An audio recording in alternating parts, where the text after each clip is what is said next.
ang aming kapatid na si Ezer Navarro. Ngayon ay amin pong itinatalaga sa lupa ang kanyang katawan, lupa sa lupa, abo sa abo, alabok sa alabok.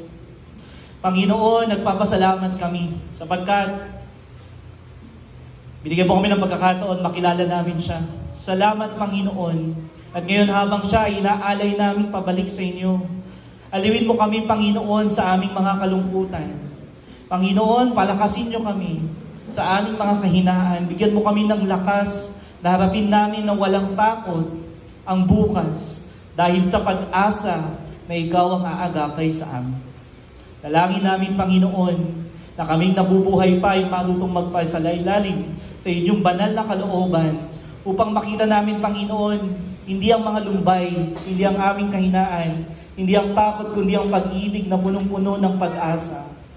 Kayo po, Panginoon, ang aming Diyos, ang aming kublihan, ang aming tunay na kaibigan. Sa pangalan ng aming Panginoong Jesus, ang Diyos na nagbibigay sa atin ng pag-asa, ang magkaloob nawa sa inyo ng kagalangan at kapayapaan sa pananalig upang sumagana kayo sa pag-asa sa magitan ng kapangyarihan ng Espiritu Santo.